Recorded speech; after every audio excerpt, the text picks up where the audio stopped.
Welcome back. Our next guest is Bryan Baeumler, home renovation expert and hotelier.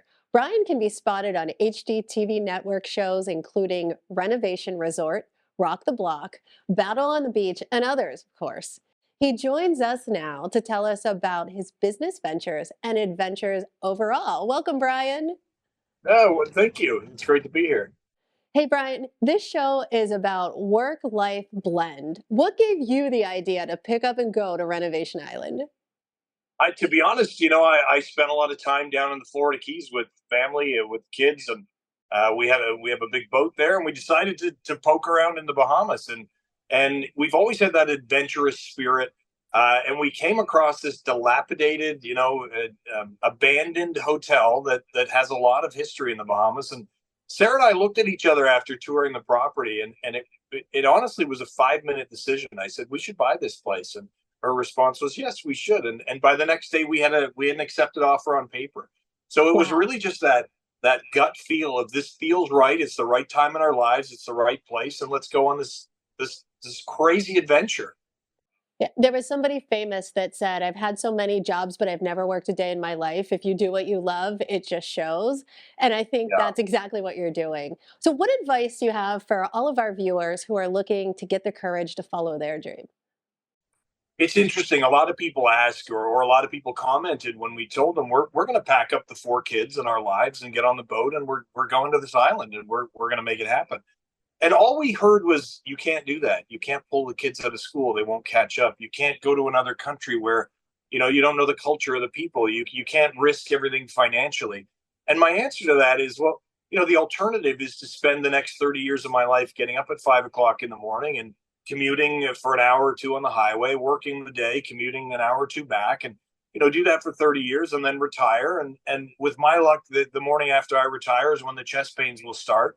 And my message is that the net result of life, whether you do the things you're excited about, whether you take the risks, whether you live life, or whether you don't, and whether you do what other people expect you to do and play it safe, the net result is the same.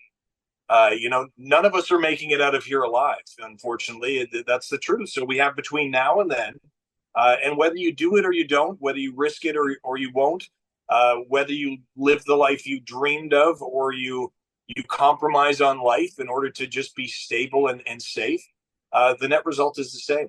So if there's something you're dreaming of, go for it. It's never too late to try something new, and you can always start over. That is perfect advice from an adventurous entrepreneur. But I know that when you do something crazy, like me leaving my job to start this TV show at Liftoff, there's always unexpected challenges that you look back after everything's been said and done and say, well, I wish I knew that before I started this. It would have made it easier. What three things do you wish you knew before you went on this adventure? To narrow it down to three, I mean, there are thousands of things we wish we knew. We're great at building, developing, putting things together. Sarah's incredible at designing. Um, we got to a point where we realized we don't know how to run a hotel. We know how to run a business, but we'd never been in the hospitality industry. I wish I'd known the full impact that moving from a large home into a 650 square foot villa with four children, two cats, a dog, lizards, and a baby chicken. Literally, the impact that would have on relationship and work, and a few things about balancing life and work. And I wish we'd had maybe more foresight of the end of the project, because there's a real turning point when you do something adventurous like this, where mentally we live in that villa. That's where we unpacked our suitcases, and people adapt very quickly, and you adapt to that mentality that this is where I live, at this dilapidated villa at the back, behind the fence of the hotel. And there's a real adjustment when home becomes work, becomes a public space. The guests come, you're very excited. And there's a very interesting mental adjustment from, we don't live in the pool and the clubhouse anymore. That's for our guests. So I wish we'd been a little more prepared for that. Bryan, thank you so much for being a guest on the show. Really appreciate it. It's been fascinating and fabulous to have you. Well, thanks very much for having me.